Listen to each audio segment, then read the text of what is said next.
At the international airport of San José, in a fertile valley about 4,000 feet above sea level, the plane in which we travel stops to call on Costa Rica, second smallest of the American republics, located between the countries of Panama and Nicaragua.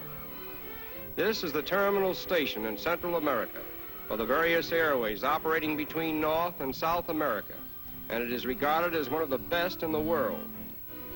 The passengers who come and go from here are an interesting conglomeration of people representing practically every race, color, and creed in the world. A few miles from here, we visit the capital city, which has a population of about 70,000 inhabitants. Unlike many important cities of Latin America, San Jose was not founded until long after the Spanish conquest. It became the capital of Costa Rica in 1823. There is a unique story in the history of Costa Rica about the American filibuster, William Walker, who, with the help of a gang of brigands, made himself dictator of Nicaragua and then attempted the conquest of Costa Rica. He was defeated and shot, but the United States paid Costa Rica an indemnity of $26,704 because of Walker's activities. This unique monument commemorates the victory over Walker's unsuccessful attempt to make himself dictator of Central America.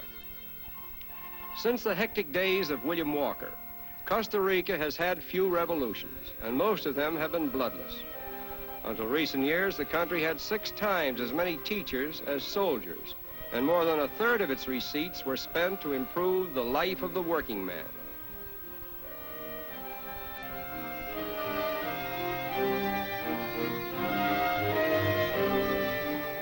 In the suburbs of San Jose may be found municipal golf courses and swimming pools, where one may enjoy the more wholesome diversions of life in peaceful seclusion.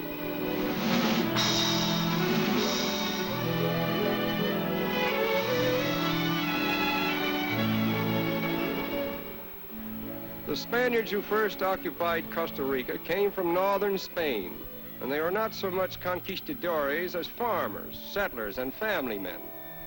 Their pure-blooded descendants, now representing over 80% of the country's population, are a living tribute to their memory. Modern Costa Rican girls in particular are noted for their culture, intelligence, and personality.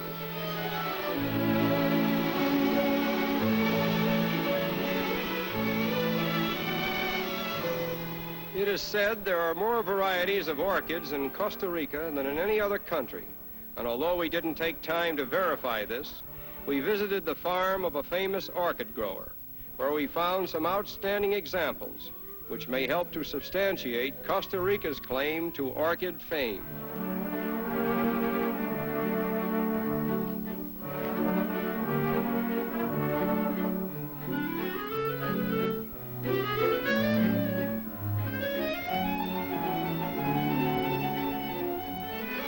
These delicately beautiful flowers are the most complex in the floral family, and the art of developing them from wild species into cultured varieties is a supreme achievement. Over 15,000 species and varieties are known throughout the world. Although Costa Rica is noted for its modern highways, this quaint transportation system is still in vogue, and no small amount of the country's produce is transported in this manner. The farmers vie with each other in decorating their handmade carts, the wheels of which often look like the tops of roulette tables. Even the wooden bars that are strapped to the horns of the oxen receive their share of the painted decorations.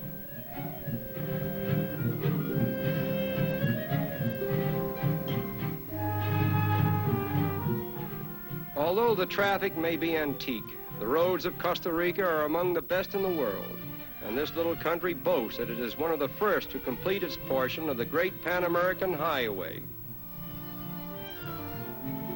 Among the scenic marvels of Costa Rica are her volcanoes, the best known of which are Poas, 9,000 feet above sea level, and possessing the largest crater in the world, and its sister volcano, Iratsu, dominating the central plateau of the country.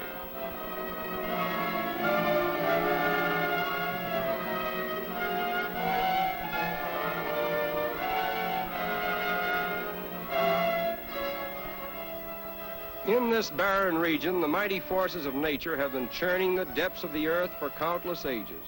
And although we are probably gazing on the oldest land in this part of the world, we have the strange feeling of witnessing evolution at work, molding new land in the ceaseless forge of nature.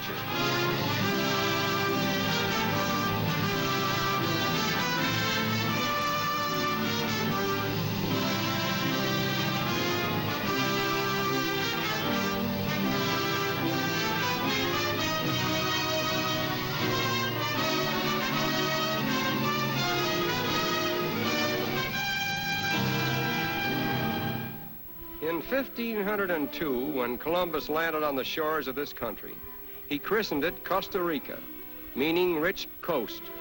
But it is not the wealth of gold and silver and other valuable mineral deposits which makes Costa Rica a rich country, for mining has not been developed as a dominant industry, and the continued economic prosperity of the country is dependent upon its plantations and small farms.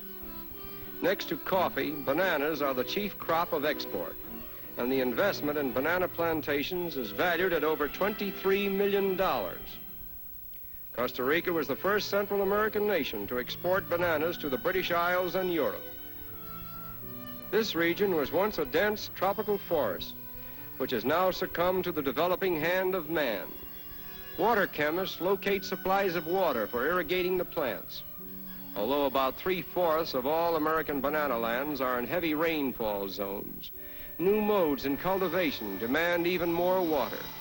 And in widespread use is this banana irrigation system, whereby the equivalent of 2 inches of rainfall every week is sprayed on the groves. The banana's scientific name is Musa sapientum, meaning fruit of the wise men. The Koran calls it the tree of paradise. But the banana does not grow on a tree. It is the harvest of the largest terrestrial plants, completely lacking a woody stem. A semi-bulbous plant with a leaf structure somewhat similar to that of the ordinary garden canna. The true stem is underground. It is a crop that cannot be ripened successfully on the plant, and the harvest must be cut green. On the modern banana plantation, routines of planting and pruning are such that the fruit can be cut for market every week and virtually every calendar day of the year, thereby making it a perpetual harvest. A hill comes into bearing within 12 months after planting, and one hill frequently produces about 2 bunches a year for as many as 25 or 30 consecutive years. At the loading stations, the bananas are thoroughly cleansed and purified before packing them into cars, which start them on their long journey into the banana markets of the world.